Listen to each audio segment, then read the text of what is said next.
Hello বন্ধুরা, সবাই কেমন আছেন? আশা করছি সবাই খুব ভালো আছেন। আলহামদুলিল্লাহ আমিও ভালো আছি। তো আজকে আমি চিকেন মোমো বানাবো। তো তার জন্য এখানে পরিমাণ মতো আটা, লবণ, পানি দিয়ে এখানে সুন্দর করে ডো করে নিয়ে রেস্টে দিয়েছি। আর এখানে দেখতে পাচ্ছেন যে চিকেনগুলো আমি ব্লেন্ড করে নিয়েছি। তারপর এখানে পেঁয়াজ কুচি, টমেটো কুচি আর কাঁচামরিচ কুচি সাথে নিয়েছি, গাজর কুচি। এগুলোকে এখন পুর বানিয়ে নিব। তো তার জন্য আমি চুলায় একটা কড়াই দিয়ে দিয়েছি আর এখানে সামান্য সরিষার তেল দিয়ে দিলাম। এখন এক এক করে কেটে রাখা সব উপকরণগুলো কড়াইয়ে দিয়ে দিব আর খুব ভালো করে একটা পুর বানিয়ে নিব মোমো বানানোর জন্য।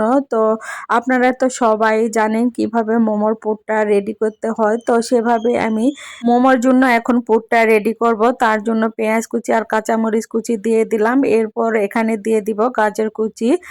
তারপর এগুলোকে আমি কয়েক মিনিট একটু ভেজে নিব। দেন এখানে আমি প্রয়োজনীয় মশলাগুলো দিয়ে দিব। চিকেন পুরে খুব একটা মশলা দিতে হয় না, তার জন্য এখানে আমি খুব মশলা ব্যবহার করব না। এই উপকরণগুলো আমি 2 মিনিটের মতো নেড়ে চেড়ে একটু ভেজে নিয়ে তারপর আমি চিকেনগুলো এখানে দিয়ে দিচ্ছি।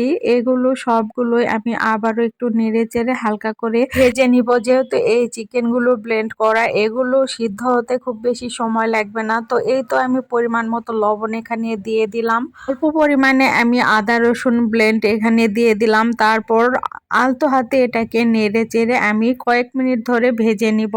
তাহলে এই পুরটা রেডি হয়ে যাবে। তো এই তো দেখতে পাচ্ছেন আমি এগুলো নেড়ে চেড়ে পর্যায়ে এখানে আমি ভাজা জিরা গুঁড়া দিয়ে দিব।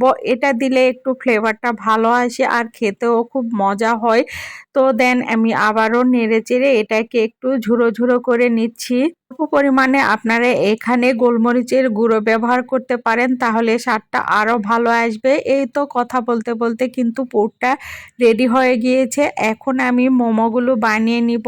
আর বলে রাখা ভালো যে মোমোগুলো যখন বানিয়েছি তখন আসলে আমার ভিডিও করা হয়নি, তাই পুরো ভিডিওটা আমি শেয়ার করতে পারছি না। মোমো বানানো হয়ে যাওয়ার পর আমি এখানে মোমোগুলো স্টিম করে নিয়েছি। দেখতেই পাচ্ছেন যে রাইস কুকারে আমি মোমোগুলো স্টিম করে নিয়েছি। তো এগুলো এখন হয়ে গিয়েছে, নামিয়ে নিব।